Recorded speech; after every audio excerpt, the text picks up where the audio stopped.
na may Hi ARSP guys, to si Senator welcome back Bato. to my So second sabi ko, hindi imbestigahan nyo, pahuli nyo. Pahuli nyo yung mga nagpapaputo. Dahil sigurado wala kaming tao na nandiyan dyan sa loob ng Senado. This actually new, but I already kasama wrote na ang mga one senador. thing. I read this one. We started firing into the air. That's as far as we know, okay? That is not conclusive. We still have to review the It footages. says, I expressed to the this is president, who was the senator before he became president, that, oh yeah, that, of course, But the why safety of they my colleagues even is very write important, that? but yung integrity din ng Senado, the building is not more than a tell the building. story. Because it's not even a building, it's GSIS. But it Now represents the democracy of our country. First of all, I'm gonna do right over here because it's gonna be silent. What did they draw? Matapos ang putukan kagabi, tumambad ang mga tama ng bala sa ilang bahagi ng That was gusali ng quick. Senado kasunod ng nangyaring kaguluhan kagabi. Ang malaking tanong ngayon, sino ang nagbarilan at ano ang pinagmulan nito? Mula pa sa Senado, live na nakatutok, Sandra Aguinaldo. Sandra. Vicky, bagamat mahigpit pa rin ang seguridad dito sa Senado ay masasabing malayong-malayo na ang sitwasyon ngayon kumpara doon sa sitwasyon kagabi na kung kailan nga nagkaroon ng putukan na sinasabing walang nangyari sa loob ng Senado.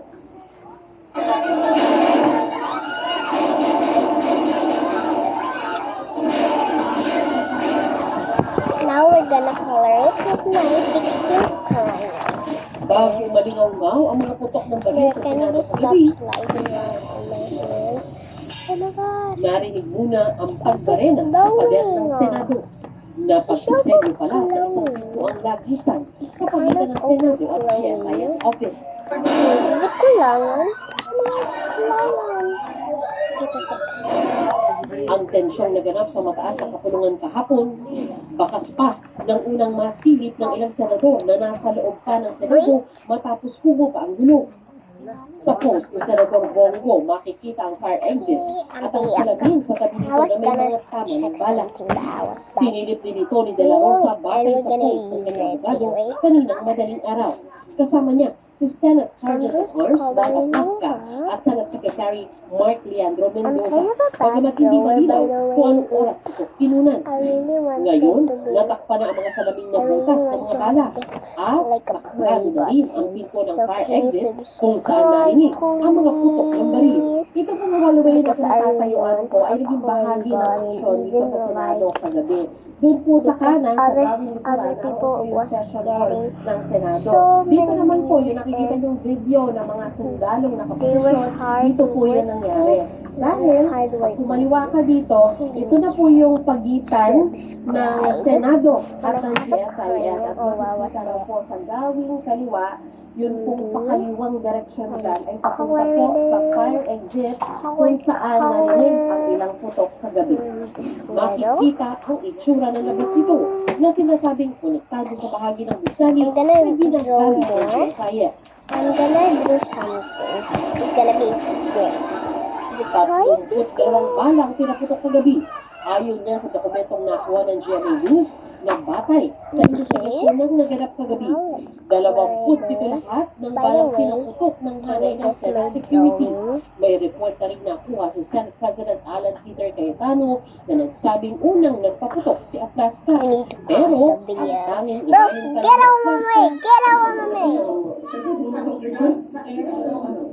Di ba naman? Ay mula sa NBI na That was nasa my bahagi ng cousin. GSIS Stop! office na kadikit ng Senado. Ang kuha ng CCTV, hindi pa sinasa publiko pero na-turn over na raw at re-review ng Philippine National Police o PNP. By the way, subscribe to her channel. Her channel Narito ko is sa hallway na sinasabi na CZK ito yung sa dulo nito and matatagpuan Alex. yung sinasabing You know fire who exit Alex kung is? saan nga merong putukan kagabi at Try meron pa to siya find pinakakandado ang my pintuan na yan name pero on may nakabantay pa rin YouTube po and na Senate you will Security see the sa first bahagi one. na ito. Like Vicky? there's like a name Maraming like salamat Alex, sa iyo, Sandra Aguinaldo. Now I'm Kasapin po done. natin ngayon si Senate Medyo Sergeant at ano. Arms Mau Aplasca. Magandang gabi po Please sa don't inyo, make General. fun of my videos. Because I'm still Magandang gabi po sa hardworking. inyo at magandang gabi din sa ating mga kababayan Pilipino. Opo. Meron po mga nagdududang planado daw o stage yung nangyari kagabi. At kailan nagkaroon nito ng traction ngayong lumabas na tumakas sa pala si Senator Bato de la Rosa. I just smell At it, saka guys. Sorry. escape po kasi ang ginamit na salita I'm na gonna do an gamitin ice sa mensahe niya kay Senate President Alan Speaker Cayetano. Okay, you Go need ahead, to guess General. it. Ano po bakit ganun? Like, what did I draw the second one? Wala po, well, mahirap yata sabihin na stage nung nangyari dito. Write Dahil in the comments. hindi ko naman po pwedeng i-stage yung pagdating ng mga NBA agents dito, wala naman kaming control sa mga NBA agents. Kung hindi po sila dumating dito, wala pong mangyayaring barilan, putukan kung wala sila I dito sa add a premises ng little pwede. fairy watcher. Pero kagabi po, hindi ba meron kayong sinabi sa media na meron kayong aarestuin? Very Sino po yun? At ano nangyari? Na-arresto ba? Ano ba wala nangyari? Tama po.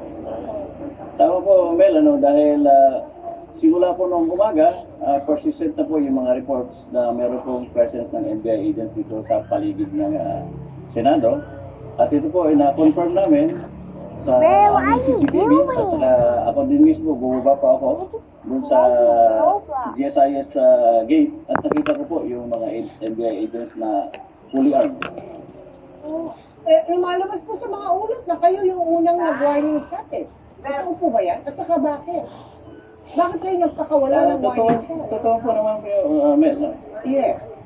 Bakit po? Ba't Ito ano po yung... ay kasama sa aming standard operational. Standard yun. Ano ibig sabihin po ng standard? I'm sorry, General, no? Hindi ko masya. Ano ibig sabihin ng standard? Walang nangyayari. Ang daming-daming tao magpapaputok ka. May ganun ba? Sir?